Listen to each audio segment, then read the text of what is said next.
Welcome to today's practice. I'm Summer. So glad to have you join me for this standing pose empowerment practice. The wide front-facing standing poses in particular are a great place to begin, but also over 2 decades in, these are the poses I do every day. The leg muscles are some of the largest, strongest muscles in the body, so they impact your whole being. So for practice, you might want to grab a block. It's not necessary, but could be helpful. And you can use a book stack or anything you have at home. And be sure to subscribe to the channel so you don't miss one of the 3 brand new classes we put out every single week, Monday, Wednesday, and Friday. Paul and I are here for you to make practice easy for you to show up for. So with that, let's begin. Join me in a comfortable seat where you have your left leg on top. And we're going to just take a moment to use the right knuckles and give a little bit of a massage to the foot, working your way just to kind of comb up and down the center of the foot and find any tender spots. And then you'll shake hands with your foot. And what I mean by that is thread your fingers through the webbing of your toes. And you can even pick up that foot if available and just shake it out. And then squeeze the hand to the foot there. Bring attention to the foot. Do some circles around the ankle. Go the other way. Our feet are our foundation here in our standing poses. We want to open them to be more sensitive, help us balance, and to have healthy arches to the feet. Go ahead and release, and we'll switch sides. So using the left knuckles, just kind of working your way to warm up the sole of the foot, to give some loving massage, to tend to the deep fascia on the soles of the feet that actually connect all the way up the back of the body. Your hamstrings are affected by your foot tightness, all the way up to the skull, starts in the feet. Pick up your foot, interlace through your toes, and try to press your fingers down into the web of the toes there and just shake it out a little. Do some circles. Go the other direction. If you find it hard to sit here, you could always put a prop underneath your pelvis, by the way.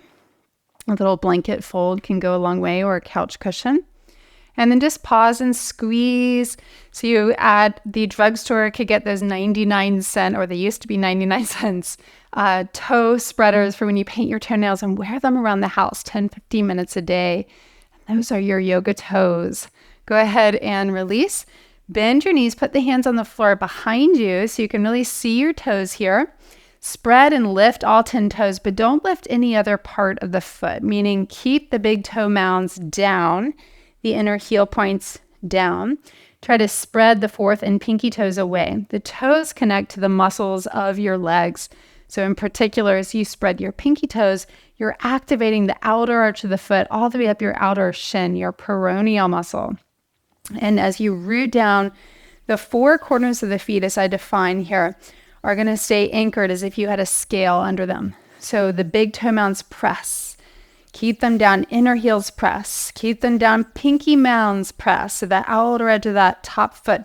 And then outer heels press, 4 corners of the feet. And you can see with your toes lifted and the 4 corners down, you have the arches of your feet. You have 3 arches. 1 runs from big toe to inner heel. 1 from pinky toe to outer heel, and then the transverse from big toe like a sandal strap across to the pinky toe mount. So if you have back pain, if you have anything, ailments of your foot, your ankles, your knees, the therapeutic work starts here. And that's how yoga and therapeutic work can really meet each other. So start to use your hands if you need to come up more to a squat. Some of you can kind of lean forward, get your armpits to your knees, hands in prayers. See if you can take 2 more breaths here.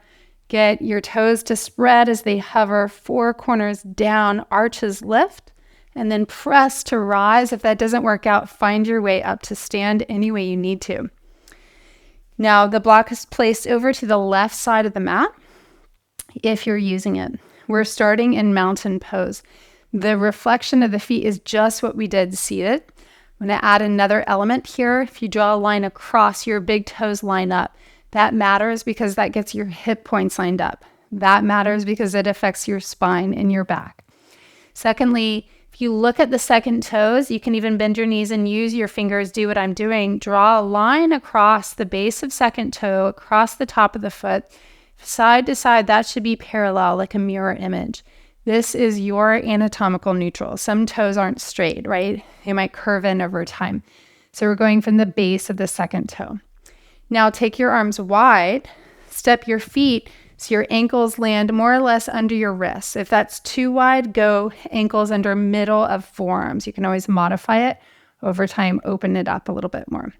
This wide stance, Prasarita Padottanasana. Look down, draw a line across again so your toes are lined up and they're all 10 toes straight ahead to this wide line of the mat.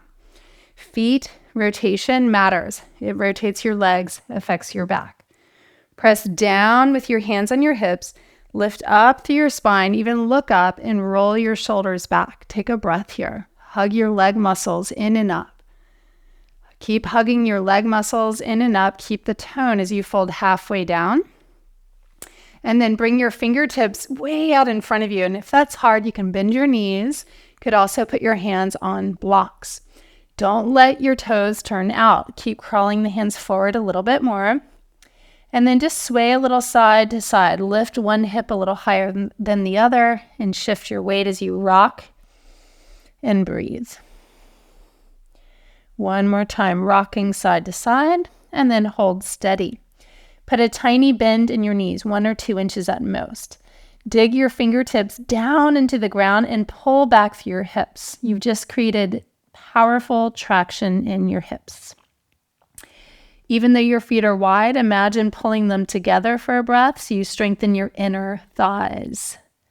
And then see if you can straighten your legs a drop more, or some of you all the way. Everyone's body's different. Just find a breath there. From here, slide your hands underneath your shoulders. Again, use the props if needed. Stay long in your spine. Bring your heels in, toes out. So you're in this kind of spider-like squat. Toes are pointing more out to the front corners of the mat, and your kneecap should follow the toes. So never let your knees move one way and your toes the other. It's a good general rule for safety. From here, rock a little side to side. Bonus if you can spread and lift your toes, keeping the 4 corners of the feet that we named grounded. Feel big toes, inner heels, pinky toe mounds, outer heels down. And then find your steady center. Bring your hands to your thighs. Stay in this position to straighten your arms. Let the arms be strong and hold you here. This is opening hips, inner thighs, strengthening ankles. If you tend to sprain or strain your ankles, practice the sequence, all your standing poses with toes spreading and lifting. Look over your left shoulder, dip the right forward, take a nice long breath. Press your thighs back. Twist, look over your right side, let your left shoulder dip forward. Lovely spinal twist as if you're twisting from the back of the body. Then back to center. Slow and steady, use your leg power, root down to rise. Go nice and slowly. Turn your heels once again so all 10 toes are straight ahead. This is anatomical neutral in the wide position. Now look at your right foot, turn it in 15 degrees, not too much. Look at your left foot, turn it 90 degrees. Look at your left heel, make sure it aligns to the middle arch of the back heel. And then inhale, wide arms to the sides. Look over your left fingertips. Exhale, bend the front knee. This is Warrior 2. Here, we're seeking to stack the torso upright, head, heart, and pelvis straight up and down.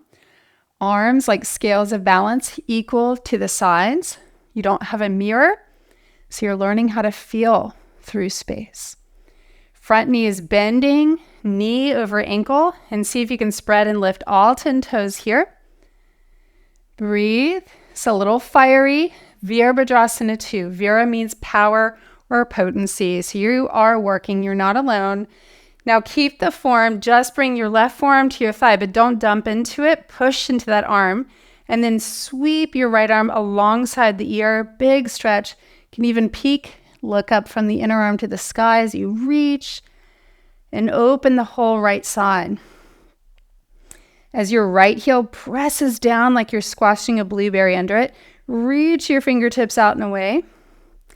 Twist your ribs upward to the sky. Feel that inner body twist in your trunk.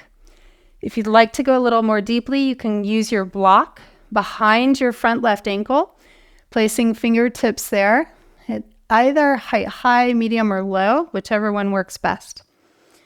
You can look down and just reference knee over ankle. That's your goal, 90-degree bend. Now bring your block with you. Inhale and rise. And then flip your block to the other side. Turn your feet from center. Left toes 15 degrees, so we turn back foot in first. Then right toes 90. Exhale and bend. Place the block there so it's ready for you when we get there. And then warrior two once again. Common tendencies are we lean too far forward, so just sense if that's happening. Or we might lean too far back. Or the front leg isn't bending very far and the knee's buckling in. That's from hip tightness. So track your knee more towards the pinky side of the foot. Bend deeply. Play the edge. Play it mindfully, safely. Knee over ankle. Kneecap over center of foot. Breathe. Feel your heart rate picking up perhaps. Give your legs a hug. So you hug from skin to muscle, muscle to bone. One more breath here. And then sweep. Bring your right forearm down and push into it so you can sweep your left arm long up and overhead. And that left palm will point down. You're bowing your left ribs as you turn open. If it's not comfortable to look up, look across or even slightly down. If you'd like, if it felt good on the first side, you can bring your hand to the block. That's going to deepen the pose a bit more. Keep that in mind. Press your knee in to the arm, to the right arm if your hand is on the block. One more breath. Bring your block with you. Slowly come halfway up, press into your feet, and then all the way. Switch the block the other side. Widen the arms, parallel the feet. Then right toes in a little, left toes open 90. This time straight legs, strong legs. Exhale, long spine. Bring your block to the outside of your left shin or ankle. Any height you need so you can work straight legs, Trikonasana, triangle pose. You could look down, across, or up. If you look up, thumb over the nose. That'll give you information where your arm is in space. Press and plug down into your feet like a deep root system of trees under the ground, communicating to their environment. You're connected. Give your legs that hug from skin, hug to muscle, muscle hugs to bone. Press the pelvis back. The tendency will be pelvis goes forward. Take it back instead. That creates lumbar curve, freedom in your low back, freedom in your hamstrings. And then scoop your left seat under you without pushing the pelvis forward. One more breath. Reach in every direction. Now come halfway up. So you're using core tone. You're rooting your legs. Bring your block all the way up. Come through center, parallel toes, straight on. Put the block in the right hand and then switch. Now you can see here my left toes turn in a little, right toes 90 degrees, still heel of right foot to middle arch of left. What I'm not doing is turning my hips to the front leg like I'm showing here. You want to keep your hips facing the wide line of your mat the whole way as you begin to exhale and lengthen like the arm of a clock. We use that image often. So you're from center of the clock, reaching out through all limbs. Strong hug of your leg muscles will draw the muscles closer to the bone surface to give kind of signal to your body everything's safe, so your muscles can actually lengthen out. Look down, across, or upward over time. Thumb over nose as you breathe, breathing in and out through the nose the whole while.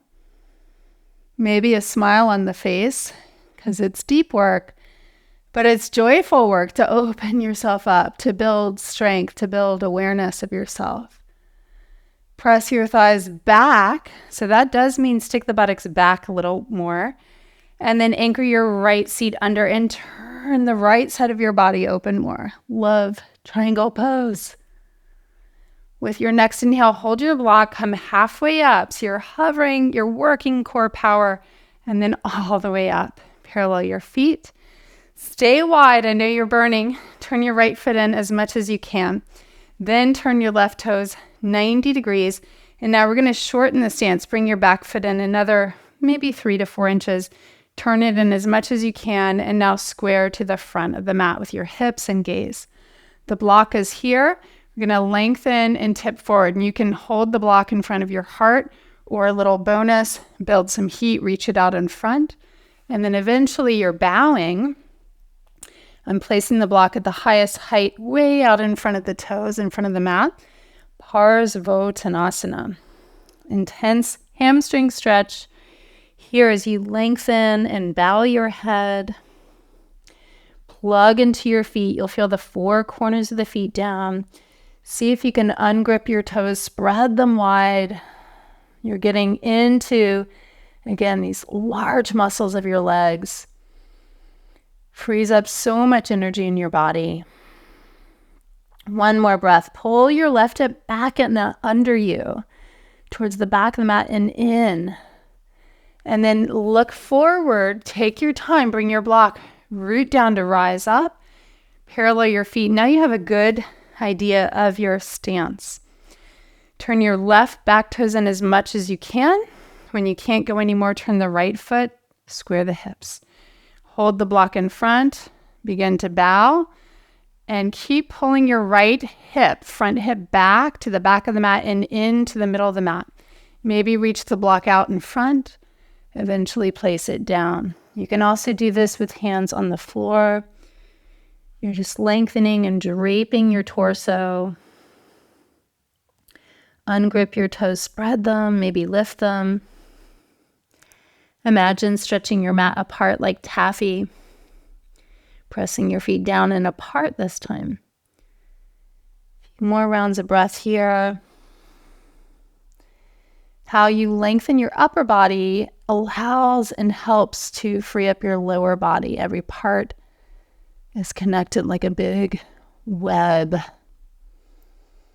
What happens in one part affects the other, and so on. Press more through the big toe, inner heel of the front foot.